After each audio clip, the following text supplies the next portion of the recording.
I believe that we should have necessarily anticipated a lot of these things, but really come home to roost. Then you have the current economic situation where all of a sudden, even as recently as last spring, we still had some building going on in town. We still had some plans being for subdivisions and homes and everything being presented to the local planning commission, and all of a sudden that's evaporated. So that our revenue stream from, as Bob pointed out, from building permits and licensing fees and things of that nature, way down from what we anticipated. And because of the economy, people aren't buying automobiles and excise tax. So all of these things, we anticipated a reduction in revenue on our building permits fees. We knew that the market had softened and slowed down.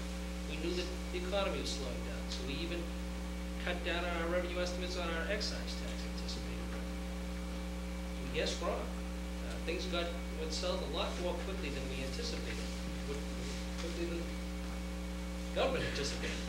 And as a result, here we sit in the current fiscal year trying to deal with the situation. I think the actions that we're taking, proposing this evening, and have proposed in the last few weeks, of staying the course and making some reductions in the current fiscal year is very prudent. It's necessary. We have to do it in the current fiscal year, just because we don't know what's going to occur. We didn't get a very good forecast from our local state rep and state senator in relation to local aid. The governor has said right now we're held harmless.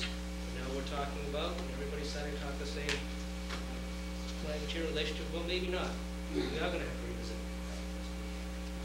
So we have to take these steps that we're anticipating now. I think it's prudent that we continue to the higher increases and watching our dollars in the current fiscal year, because again, everything we have going on right now, every level of service that we currently provide, every employee that we currently have on the payroll, you have to anticipate carrying forward into 2010. So if we can reduce some of those costs now, we'll reduce the cost moving forward.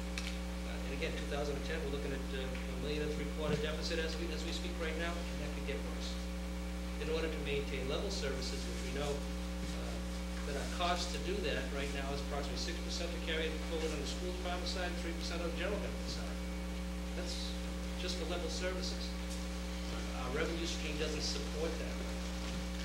So I think what you're hearing tonight from us is that collectively we've come to the realization that we need to hold the line. We need to take some cost-cutting measures, do that, get to the current fiscal year and carry us forward and have the least amount of impact going forward to 2010.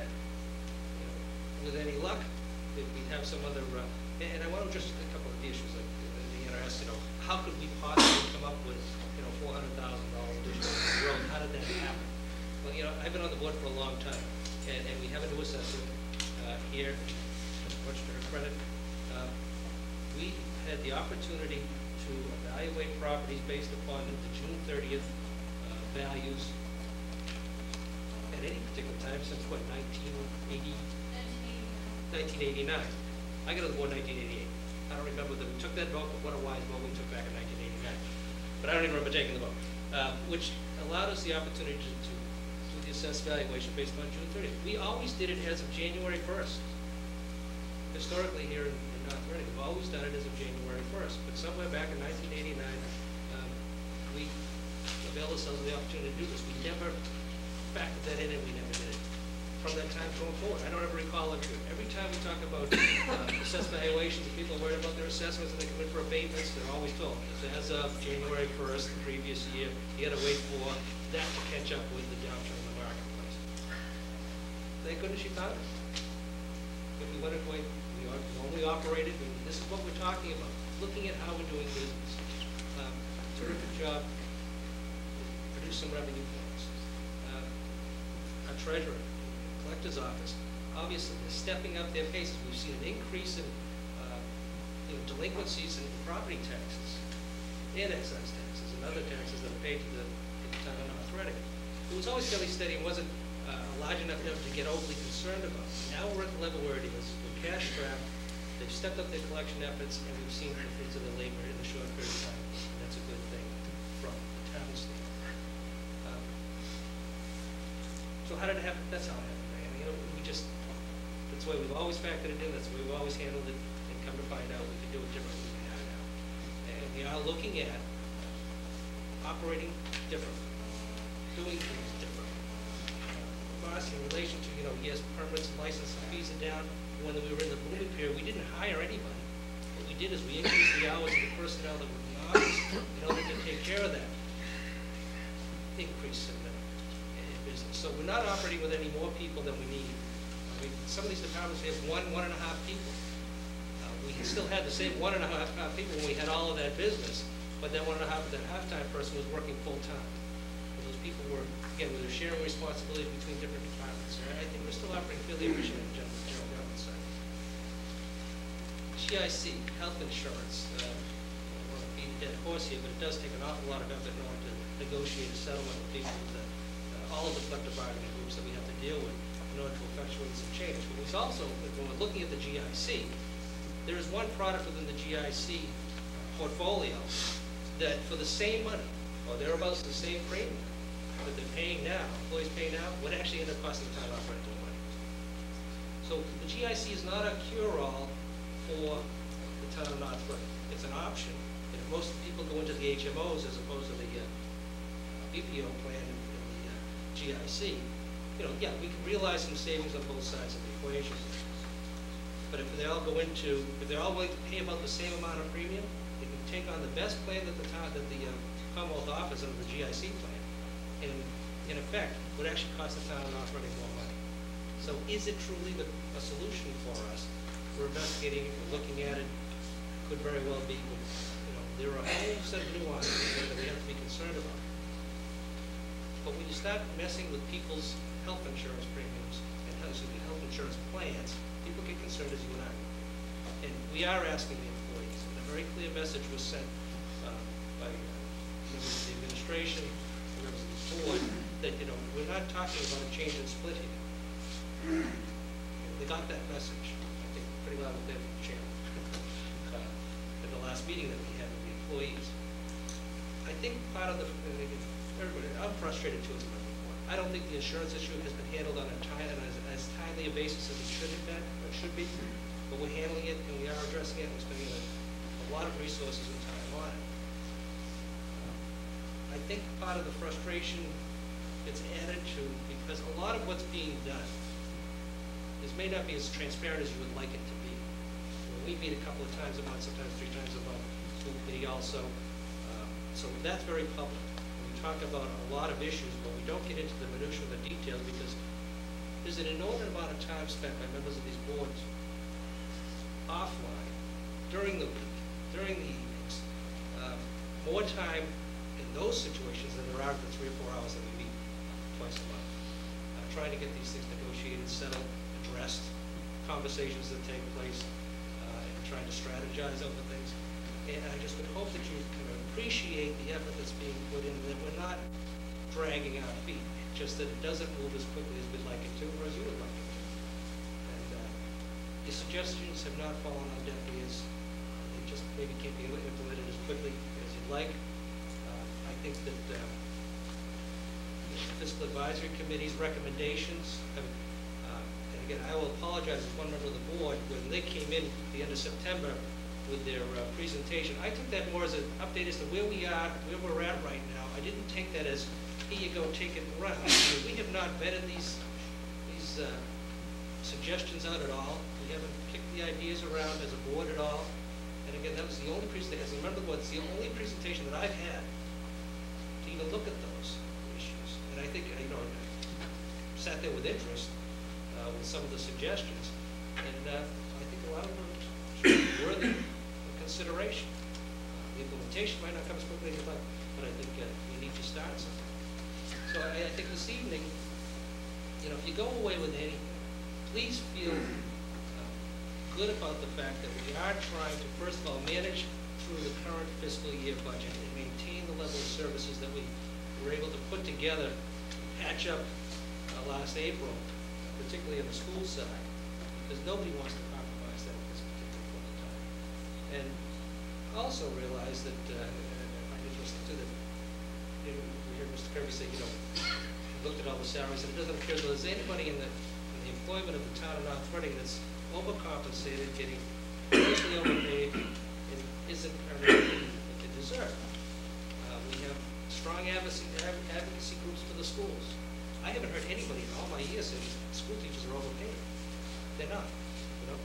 Police officers are not overpaid. Firefighters are not overpaid. We might have differences in opinion in detail rates and what they earn for details, but their base pay, they earn it.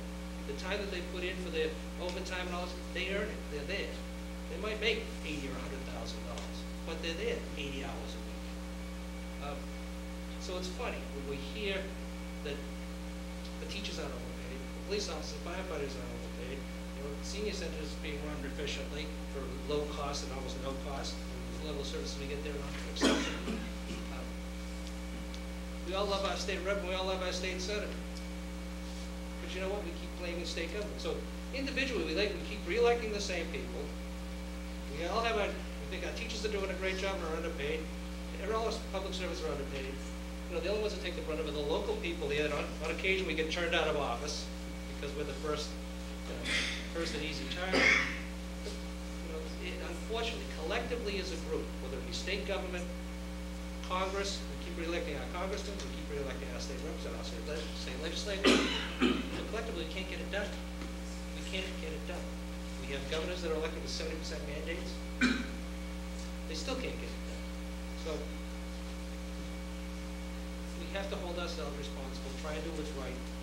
We have to be sensitive to not just the school children, but also the taxpayers of the town operating, those that don't have kids in school. At the end, you give a whole litany of lists of supplies that have to be brought to school by the kids. Other than the compass and the 3-hole punch, I remember as a kid, I got out of North Reading High School 36 years ago. We bought those things. We look forward to going shopping for all those things, all those 3-ring binders, all those notebooks, all those. Yeah, we look forward to it, but we bought those things then. You know, those things are still being purchased. You know, but I also went out and like 25 cents back. Yeah, I know that. Yeah. My parents weren't making the same money I was making either, and the homes are $12,900. You know, so, right. But you know, so if you leave with anything tonight, we're working very hard to get through the current fiscal year, maintain the current level of service. We're very cognizant of what we can do to maintain what we have going forward, and it's not an easy task. We need to also undertake all these things that are going to be suggested to us. And again, I apologize if we haven't moved quickly enough on those things. But again, what was presented to the board at the end of September, I anticipated something more formal coming forward so we can start vetting them out one by one. So, thank you. Jeff? On the 09 budget, the school had presented a program of cost reduction and cuts for this 09 budget. Has the town government come up with a plan similar to that to address ways that they can reduce some costs within the buildings and towns and so on? So the town's plan is to implement the hiring freeze, and we anticipate that we'll be able to save substantial dollars as a result of that. The next approach that we would institute would be a budget freeze. And so that's how we would approach the problem is, I believe that realistically those are the two areas where you'll be able to achieve the greatest savings is through a hiring freeze. And if it turns out that the hiring freeze is not resulting in any savings, that what we'll do is a budget freeze, as the chairman showed here today. And what we'll do is we'll set those dollars aside so they can't be spent. So it'll be a formal budget freeze. What about utility costs and schools cutting back on ink cartridges? There's like that. Oh, absolutely. You know, Oh, absolutely. Absolutely. Although keep in mind that the amount of copying that we do versus the schools is substantially less. We're already implementing austerity measures to try to save money to the greatest extent possible, but it's our view that we will not save substantial dollars there. That the savings to be achieved are through the hiring freeze and through a formal freeze and tying up of monies in everyone's budget. That's how we'll save them. Jeff, you noticed there was no handouts tonight. However, there will be a posting on the town website for those who want to obtain a copy. You notice there's no heat in here tonight. I'm shivering over here. In town hall, you know, for those that have walked through town hall, and I've taken notice of this and complained a little bit, is there are parts of town hall that seem like they're overheated. The system is so archaic. You know, in the selectman's office, there's a switch